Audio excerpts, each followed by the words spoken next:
Let's talk about a DC to DC buck converter. Now I picked up some USB car chargers from my local dollar store. I'm not going to use them to charge a phone in my car, but I'm going to repurpose them for a buck converter for some of my projects. Take 12 volts and bring it down to 5 volts.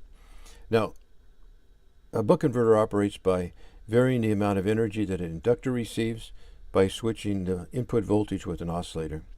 So here we have a square wave coming in, and say this is 10 volts here and this is 5 volts on, 5 volts off. We put that into our inductor, and we have an LC low pass filter here, and that averages out the square wave, okay? And the diode in here is just to keep the current going in the proper direction. Now, so we put our 10 volts in and we get our 5 volts out. Now, they have a chip to help us out with that. It's an AD84068, and this one here's got the it's a SOP8 package in it.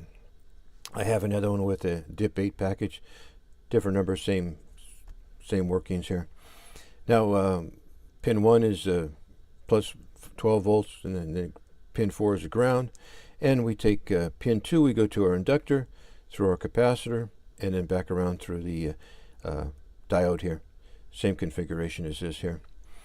And pins 1 and 4 on the USB port are our output power. Pin 5, and they use that in a chip just to drive an LED. Okay, pin 7 is not hooked up, and pin 6 actually goes to the positive 12 volts also.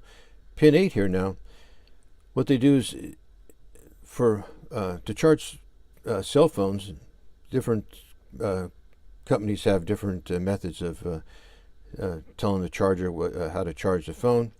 And so just a common way to do it to be compatible with everything is to two data lines, 2 and 3. They short those 2 data lines out, and then they float a voltage between the positive and ground here. And on this one here, it's about 2 volts coming back here. I measured it. So coming out of pin 8, we have 2 volts going into the data lines here that are shorted together. And it tries to trick the phones into thinking that it can charge them. Okay, we're not going to use that because I'm not going to be charging a phone with this. So that's how that chip works. Now I've got a couple of them hooked up here. Now this one here was this unit here that came and it had the little diamonds around here, and this here was a newer unit and didn't have the fancy stuff on there, and they left out the capacitor. They left out this capacitor here. Here it is here. So I guess relying on the fact that there's in your device has got some capacitance in it, and the pin 8 they left that out too. So they just shorted these 2 out together. So this one's was pretty cheap. You can see that the voltage on here isn't very stable. And this one here is 5.2 volts. Switches from voltage, so voltage to amps. But when this is in voltage, it's all over the place. Okay, so I wouldn't recommend this one for using for charging a phone or anything. In fact, all these I wouldn't charge your $500-600 phone with a $1 charger. So this charger here seems to be the best. It's got had an actual fuse on it, and it has the input capacitor on these. It's good for 50 volt input capacitor. These are 25s.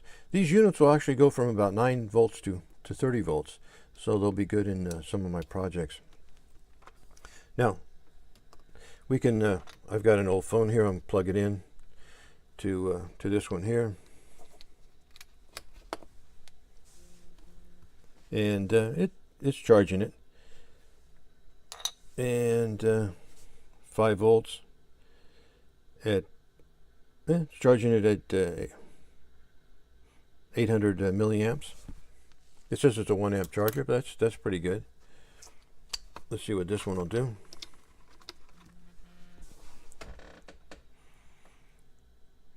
Five volts, 5.2 volts, and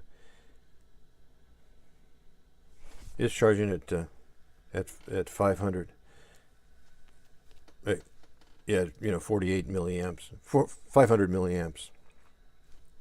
But This one has the 2 volts going back into the set, so maybe it doesn't like that. But anyway, either way, it can still charge the phone. Of course, I don't want to be doing that with my phone. I've got a load tester here. Let's see what happens here.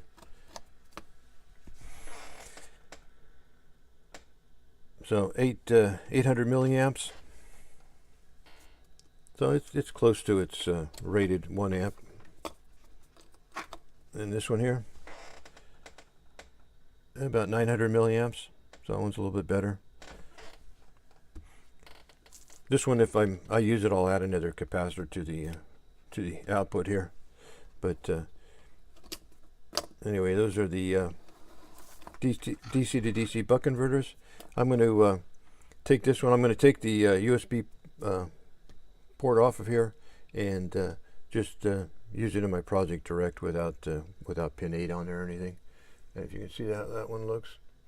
Anyway, that's my cheap DC to DC buck converters. Thank you.